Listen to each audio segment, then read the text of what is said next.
gitu. Tapi kalau beda bank biasanya akan ada waktu sekitar 1 sampai 2 hari. Tapi nggak perlu khawatir teman-teman, itu proses yang wajar ya, uangnya pasti masuk ke rekening kalian. Cuman butuh waktu aja karena ya ada proses. Ya, mirip-mirip kalau di saham kan T+2 ya teman-teman ya. Nah, ini kalau ini masuk ya silahkan aja kalau mau sesuai banknya samain biar langsung masuk boleh ya, tapi pasti masuk ya. Terus tadi ada yang nanya juga pembagian kupon tiap bulan itu apakah dalam bentuk uang? Iya dalam bentuk uang, terus dalam bentuk apa lagi teman?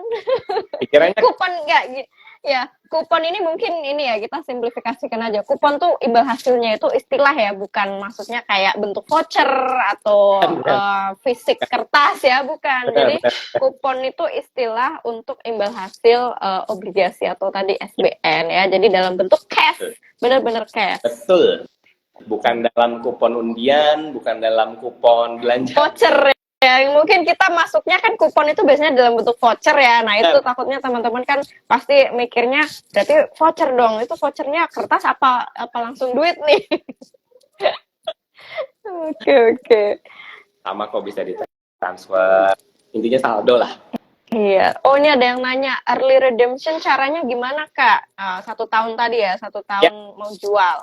Jadi buat yang tenornya atau jangka waktu 2 tahun setelah 1 tahun, kalau buat yang jangkanya 4 tahun itu setelah 2 tahun.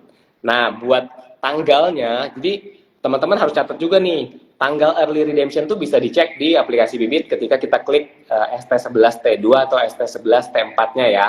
Misalnya buat yang T2 tuh tadi aku udah kasih tahu, ada tanggalnya tuh teman-teman, periodenya 28 Oktober 2024 sampai 4 November 2024. Nah, itu jangan sampai teman-teman kelewat tuh. Intinya catat dulu aja, siapa tahu kita ada kebutuhan mau mencairkan. Tapi kalau nggak ada ya wes, hajar aja sampai dengan jatuh tempo.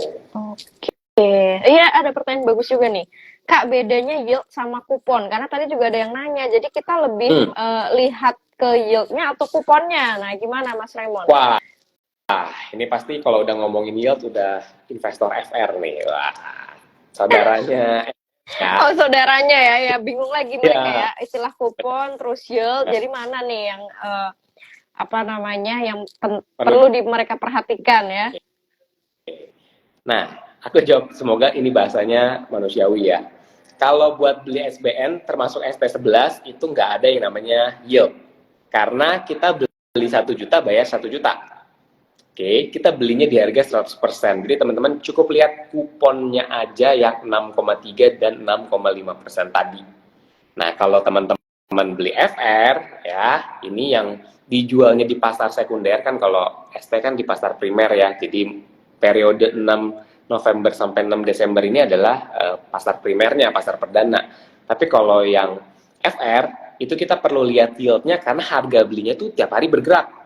Jadi bisa di atas 100% ataupun di bawah 100%. Ya. Jadinya kita kalau kita lihat kuponnya aja agak kurang menggambarkan keuntungan sebenarnya.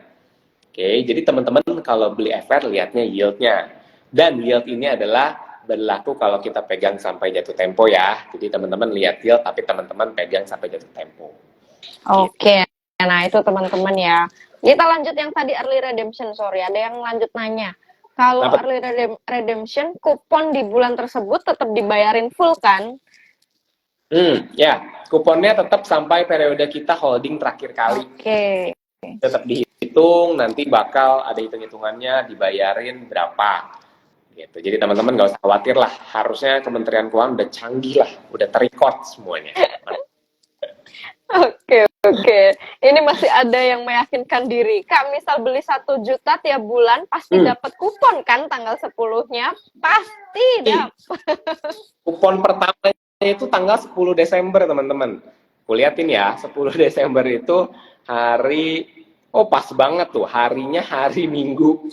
Ya sih? Berarti Seninnya ya? Seninnya, teman-teman nanti dapat perkiraan expected-nya tuh di tanggal 11 Desember ya. Jadi nggak usah khawatir. Jangan chat saya kalau misalnya itu, karena itu adalah hari Minggu. Ya, syariah nggak Kak? Yang ST ini syariah ya? Karena sukuk tabungan. Karena namanya sukuk. Kalau sukuk itu udah syariah lah, dan kesyariahannya sudah tidak diperdebatkan lagi. No debat. Insya Allah syariah ya. Jadi teman-teman kalau memang pengen beli SBN nih yang syariah ya, belilah ST ini ya karena udah masuk kategori syariah. Betul. Terus buat teman-teman mana nih yang baru gabung nanti replay ya. Ya. Udah banyak Nanti kok kita ya. jelasin ya. Nanti aku save di IG-nya Bibit. Mbak Friska ini ada yang mau nanya nih, aku mau nanya ke Mbak Friska nih, cara cut loss SBN. Astaga, gimana CL? Kok kayaknya nyaris tidak terfikirkan ya Iya. untuk yang namanya CL ya, SBN ya. Agak jarang ketemu gitu di SBN ya. Iya, nggak masuk ini, nggak masuk Fikri nih. Masuk Fikri. Luar Nurul ya. ST011 bisa cicil beli tiap bulan, Kak? Nggak bisa. Nah, Ada periodenya, ya. 6 November, 6 Desember, catat. Jangan lewat daripada itu. Karena ini SBN terakhir, kuponnya juga tertinggi, cashback-nya, oh iya aku lupa, cashback-nya itu kita ada 2 periode. Jadi kalau teman-teman beli sampai 21 November, which is 11-12 hari lagi, itu dapat cashback yang lebih gede. Kita sebutnya itu adalah periode early bird. Oke. Tapi kalau setelah itu ada cashback nggak ada. Dari tanggal 22 sampai 6 Desember ada, tapi itu lebih kecil, itu periode non early bird. Beli 1 juta dapat kupon berapa? 47.000. Kalau nggak salah. Lumayan ya, tinggal teman-teman tambahin terus ya, mau 5 juta, mau 10 juta itu lebih bagus. Jadi teman-teman ya, prinsipnya investasi, sorry ini aku salah, karena teman-teman di sini itu kebanyakan selalu fokus melihat nominal. Ini yang harus kita mulai rubah mindset ya. Namanya kita mulai berinvestasi, aku pun juga dulu startnya 500.000 teman-teman ya. Jadi kalau lihat mau cuan 6%, 10% kayak tetap aja kita ngelihatnya kecil. Tapi jangan lihat di situnya, kita lihat persentasenya teman-teman. Kalau bisa konsisten ya, apalagi ini maksudnya yang benar-benar bisa untuk diversifikasi yang lebih low risk, nyaris zero risk, malah ya why not gitu ya. Jangan lihat dari nominal ya, karena kalau lihat nominal ya kitanya harus semangat, berarti ya udah deh ngumpulin 100 juta, 200 juta sampai 1 miliar, jadi biar kerasa nominalnya. Betul banget, cobain dulu aja. Bener. Jadi teman kalau beli 10 juta ternyata yang dapat 48.000 per bulan buat yang tenor 4 tahun. Tapi kalau teman-teman bisa, itu dapatnya 10%-nya yaitu 4.700. Ya, sekitar 4.700 per bulan, tapi kalau dikali 12 ya berarti sekitar 57 ribuan. Ya, itu baru sejuta. Itu baru sejuta. 100 itu bakal lebih gede lagi. Pokoknya 10 miliar 49 juta, udah ingat itu aja buat yang T4 ya. Oke. Nah, itu teman-teman ya. Terus tadi ada yang nanya, jadi pembahasan topik malam ini gimana Kak? Saham atau obligasi? Sudah kita jawab. Apa jawabannya Mbak Friska? Ya boleh dua-duanya teman-teman ya, karena misal di saham teman-teman masih belum masih ragu-ragu karena takut ketidakpastian ini ya obligasi inilah alternatif untuk diversifikasi balance risk-nya ya, untuk mengimbangi risikonya aja. Oke, betul banget. Yes, ini ada yang bilang juga Mbak Umeme, uang jajan anakku udah aku masukin SBN Kak, walaupun 1 juta atau 2 juta. Wah, kasihan anaknya nggak jajan ya 2 tahun sampai 4 tahun ke depan. Aduh. Oke, coba ya ini. Oh ya, teman-teman yang mau nanya langsung aja diketik ya. Kita boleh langsung kita masuk ke Q&A ini. Jadi kalau teman-teman punya pertanyaan, masukin aja sebisa mungkin kita jawab untuk pertanyaan yang masih bingung-bingung baik mengenai ST11 ataupun SPN. Oke. Tolong kasih pencerahan dong buat yang masih bimbang antara RDO sama SBN ini. Nah, balik lagi teman-teman, butuh dananya untuk berapa lama? Kalau misalnya 2 tahun ataupun 4 tahun ya SBN aja. Tapi kalau kurang dari 2 tahun ya bisa dipertimbangkan RDO atau mungkin reksadana pasar uang aja. Ya, jangan dipaksain karena balik lagi liquidnya itu nggak seliquid reksadana dan juga FR ya. Karena ada periode early redemption cuma 1 kali setelah setengah jalan, tapi di luar daripada itu teman-teman belum bisa untuk jual. Ya, jadi likuiditasnya juga diperhatikan. Oke. Terus, wah ada yang bilang saham nih, garis keras nih kayaknya nih Mbak Friska nih.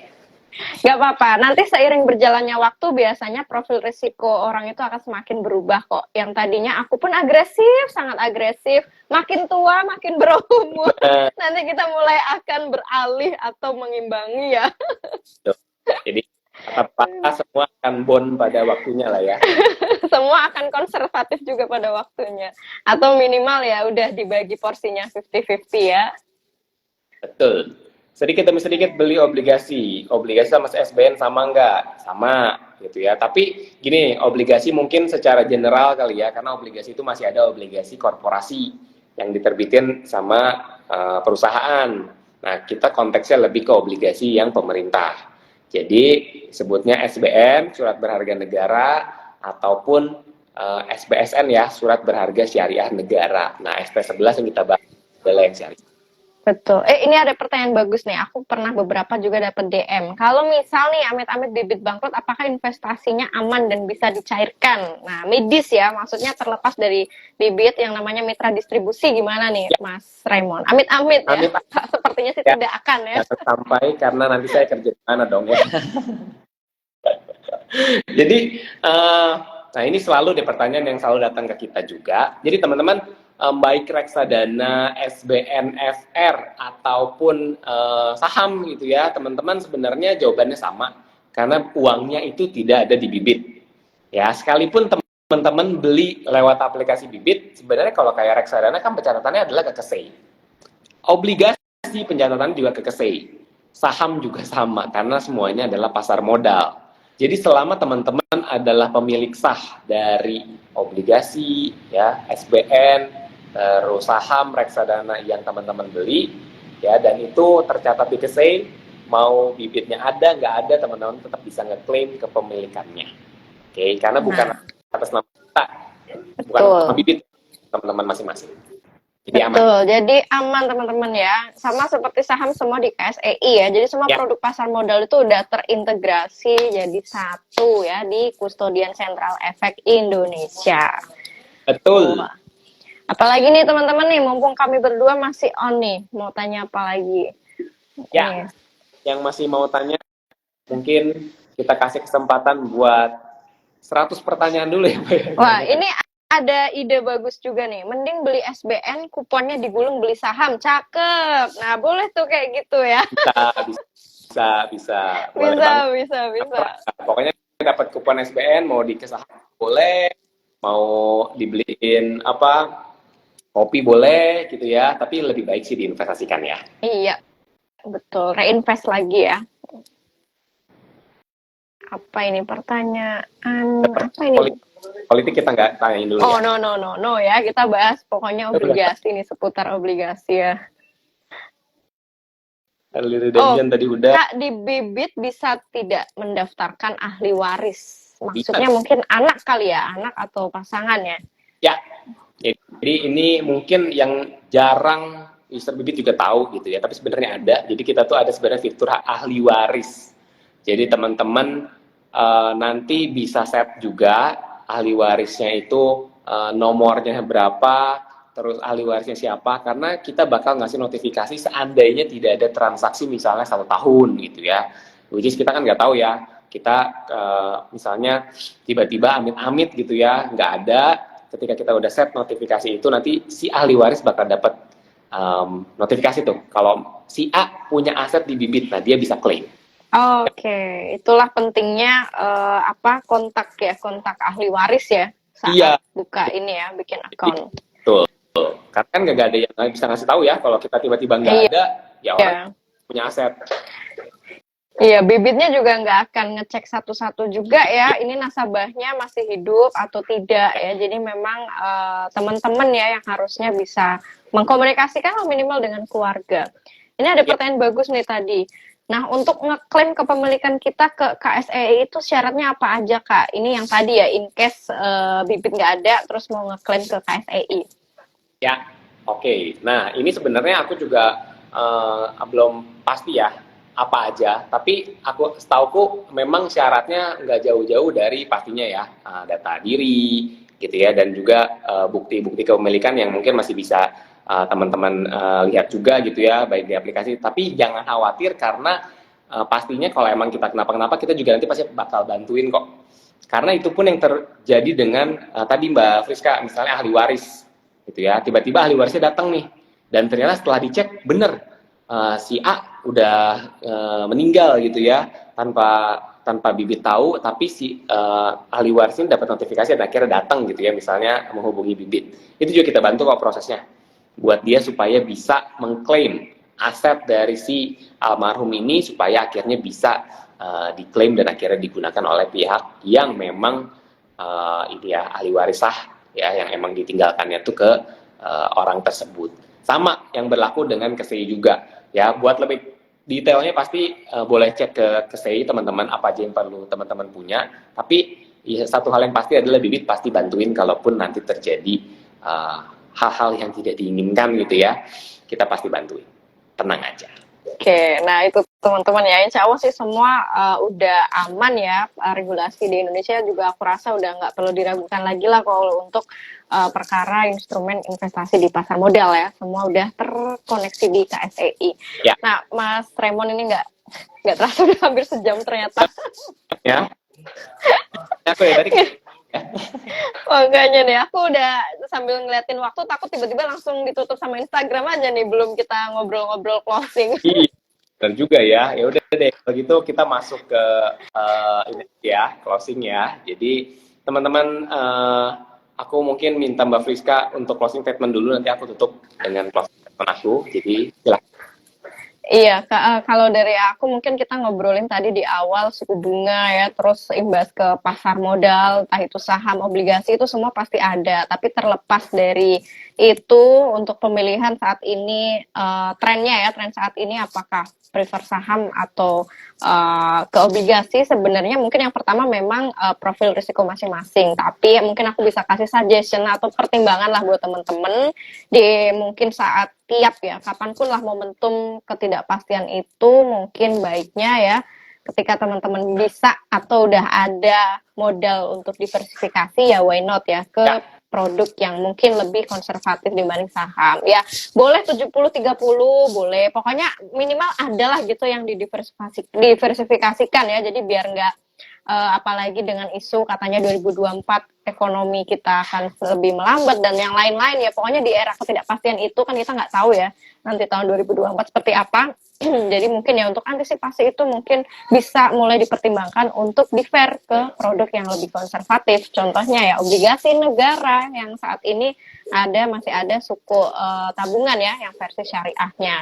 Tapi terlepas syariah atau enggak ya teman-teman, bebas ya, ini maksudnya nggak ngomongin agama, jadi semua bisa beli ST ya, suku tabungan. Oke. Thank you Mbak Friska. Jadi kesimpulan kita di IG Live malam hari ini, tren suku bunga tinggi, pilih saham atau obligasi, kita sepakat untuk ya kenapa nggak kita bikin portofolio yang konsis ada 2 kelas aset tersebut gitu ya. Sahamnya ada, obligasinya juga ada. Tadi Mbak Friska udah sebut kalau misalnya mau 70-30 boleh, kalau yang konservatif atau moderat mungkin lebih gedenya di obligasi. Nah, salah satu yang lagi masa penawaran adalah ST11, teman-teman. Aku repeat lagi, ada 2 jangka waktu, 2 tahun dan 4 tahun. Yang 2 tahun 6,3% per tahun, terus yang 4 tahun itu 6,5% per tahun. Ini benar-benar murni syariah ya, teman-teman bisa beli langsung di aplikasi Bibit dan ada cashback juga ya sampai dengan 30 juta. Nanti cek aja Instagram Bibit, itu juga pasti ada informasinya mengenai cashback. Dan untuk sampai 21 November ya buat yang early bird, selepas itu nanti bakal ada sih tapi turun, yaitu periode non early bird setelah 21 November. Nah, sekarang kuotanya juga tadi sekitar 60% lagi, baru 3 hari. Jadi teman-teman jangan lupa untuk beli sekarang juga. Sekarang ya, langsung nih aku tungguin sekarang. Biar nggak kehabisan kuota ya. Oke, jadi Oke. buka aplikasi Bibitnya ya teman-teman ya. Kalau misalnya mau ditanya-tanyain lagi, chat support Bibit juga 24 jam per 7 hari itu bisa. Jam 3 pagi dibalas kok aku chat. Wah, ya. Asal bukan Mas Raymond itu jam 3 pagi kayaknya ya. Aduh, ngeri ya. Gitu ya teman-teman ya. Jadi SP11 harusnya udah clear.